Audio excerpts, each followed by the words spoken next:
G'day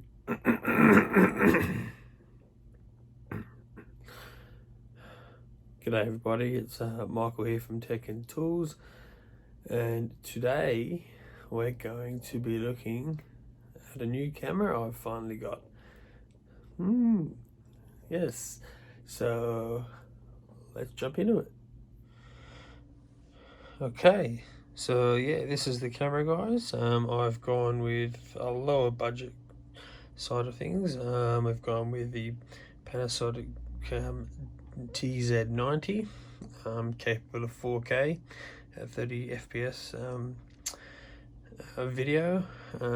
It's also, you know, a normal camera, and I've also gone with, I also bought with it a spare battery and charger as well, and also picked up a 128 gigabyte SanDisk Extreme Plus SD card, because it takes a full-size SD card. So yes, there we are. How about we do the unboxing? Okay, so here we go. So what you get in the box, and I'll apologize because I've already opened it and looked. I couldn't help myself. Pop the box open. Excuse me. You always get some literature. Yep, had operation guide and all that. Stick that aside. Your strap, you get a power adapter to USB type A.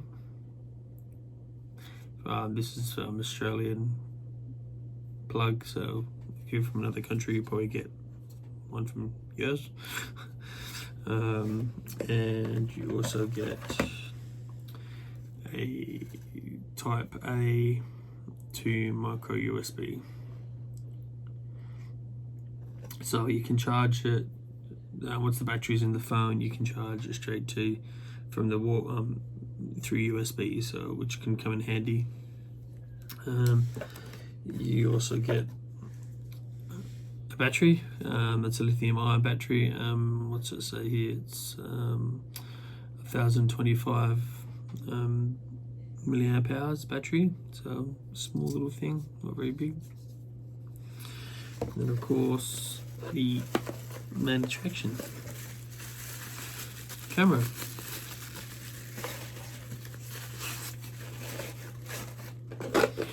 This way. Yes, there we go. So the main thing that drew me to this camera was the fact that when you're videoing yourself, it has a screen that can pop up so you can see yourself. So that's what I liked about it myself. It's fairly compact. It's not much bigger than my hand, so you could put it in your pocket if you wanted to. It's obviously a normal camera. So just looking on top, you've got all your modes, like movie mode, shutter speed, aperture. There's a few creative modes. There's a few different modes. I'll be keeping it generally on movie mode. On top you've obviously got your button for taking photos, zooming in, zooming out, on off, instant record. You can use this adjustment for focus and stuff like that. On the side you've got a strap where you can put your strap there, or you can put the strap there. It does have some rubber here for grip, and also on the back, so you can hold it if you want to like that. It's quite nice in your hand. Looking around the bottom, you've got where the battery goes. Unlock it, the battery and the SD card. It does take a full SD card, full size I should say, none of this micro USB stuff. On the back, you've got your menu, all the buttons you need. So this is a scroll wheel. It's also up and down if you want to, left and right. Some of these buttons can be used as certain functions. You can set them as certain functions. It does have a viewfinder, but with a screen, and it's also a touchscreen, by the way, touchscreen. Well, I don't know why you want to use that instead of that, but and then the other thing I could probably show you is that's where you charge it to, while the battery's in, and take also HDMI from the camera. Yeah, there we go.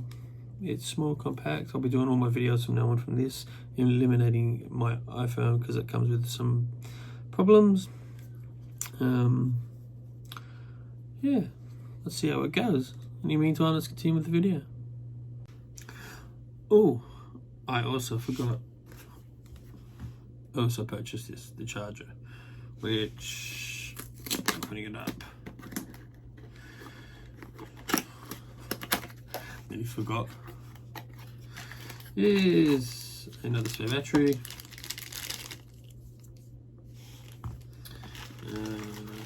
Actual charger itself.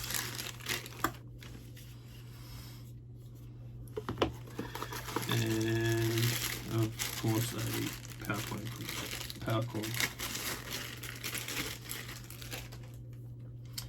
So pretty self-explanatory. So yeah, battery charger instead of charging straight to the phone. So how does this work?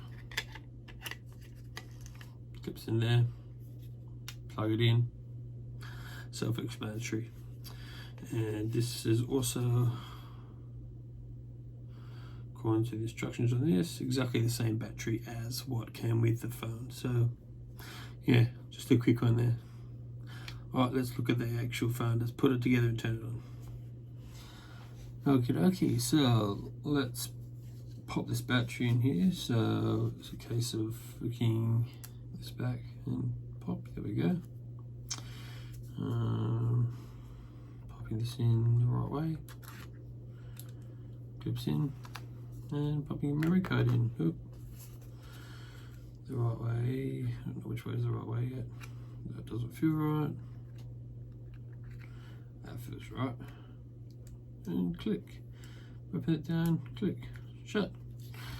There we go. And let's turn it on. There we go. So yeah. See, there we go.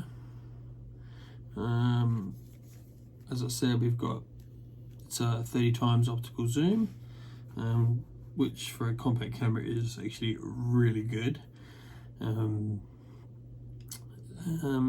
the main feature that I bought it for is if I'm looking at myself, I can see myself. So now I do not have to use my phone. I can use my phone for what it's meant to be. I've got a dedicated camera now for my vlogging. So yeah, I am so excited about that. So yes, there we go. So there's that. Obviously when you first turn this on, you're going to have to put in your time and date and places, things like that, and just play around with it. I found looking on YouTube there's quite a lot of good tutorials about it. One of the first things I found is that there are firmware updates available. So I'm going to do that now. You have to take the memory card out, put it on the memory card, and there's a certain way of doing it. So I'm going to go through that on the computer right now, and well, maybe I'll show you how to do it. All right, so give me a sec, and we'll we'll go through the computer and we'll do a firmware update on it. All right. Okay, so what we have to do to update the firmware is pop into the other screen here, is I made a little zip file here on the folder, but you need to go to program, like Google, type in Panasonic, click on that. It is, so you need to have a look here what type of camera it is. So it's a compact camera. Go down here, mine's a TZ-90. You want to do your firmware, go do your firmware update, go through all of this. It actually shows you how to do it on here. So once you've updated it and put it on the SD card, obviously put the SD card back on, turn it on, you set it to P, press menu set,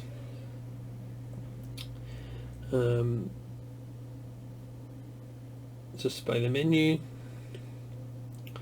so you press left, you scroll down to the little spanner icon, press the menu set, and go to version, and you should get an update. So to get the actual firmware going, we'll accept, find the model you want. So we've got different models here, click on the download. Now you may have to unzip your file, or but mine automatically does it. It automatically does it. Will come under, it'll be bin. Once you do that, I saved mine to here, so I've got the compressed version here and the uncompressed version here. I then saved that to going into the Lumix SD card, so you need to save it to a separate area here, not one of these. So here, so one of these like that. Alright, so once you've done that, you can now take the SD card out, which I will do. Remove it, make sure the camera's off, make sure the camera's got a full battery, because you don't want to play with this or play with any buttons while it's doing it, and reinsert it in the camera and follow that little prompt from before. So we'll get that done, I'll get back to you. Okay, to do the update, firmware update, you need to obviously make sure you have a charged battery and have your firmware put on here. So then we need to pop the battery back in, put the disk in the right way, the SD card I should say, and shut it. Now we need to make sure that this is turned to P, and then we need to turn it on. Now I've already actually got the right version on this camera when I bought it, so it was version 1.2. But to check that and to do the update, what you do is you press menu, you go to, so you can go up and down here, go to there, you go down to version display, and it says version 1.2. If it said version 1.1 or whatever, you'll be able to press that and you'll be able to do the update. Well, I don't need to do the update because it's already done. So that's how you do it. So you need to get out of this. So we'll get back out of that. Now one of the things you need to do before you start taking pictures is actually turn it off and remove the actual SD card and take the actual firmware off of this, because it could cause the camera to crash. So we'll do that, and then we'll get back to you with actually using the camera instead of my iPhone, which I've had enough of using. Alright, so now we've got the camera up and running. Hopefully you can see a fair bit of a difference between the iPhone and this. I'm actually recording this in 4K. I was just using the iPhone in 4K as well, so yeah, many things we can do with this camera. I've got yet to explore a lot more things with it. The only thing I'm going to have to upgrade, I think, is just some more batteries and larger memory cards, and that depends on how much you use it and stuff like that. So yeah, quite happy so far with it. I'm going to go make some more videos, and yeah, use this a bit more, because using the iPhone was a bit of a glare. Actually, I think it's from this, so let's turn this off. It's better. The iPhone was great, but it came with drawbacks. You could be halfway through shooting and someone rang, so or something like that. You know, someone sent a text message, ding. So you're not going to obviously get that with this. This obviously much better quality camera compared to the iPhone. So yeah, so far quite happy. I need to use it more to give you a more full in-depth review on it. But so far so good. Having the screen that flips up, which I'm looking at right now, so I know that I'm in actual frame, is wicked. I love it so much. So yeah, so I hope you like this video, guys. Please hit that like button. I'd love you to subscribe, that would be fantastic. So yeah, thank you very much for watching. Have a great day.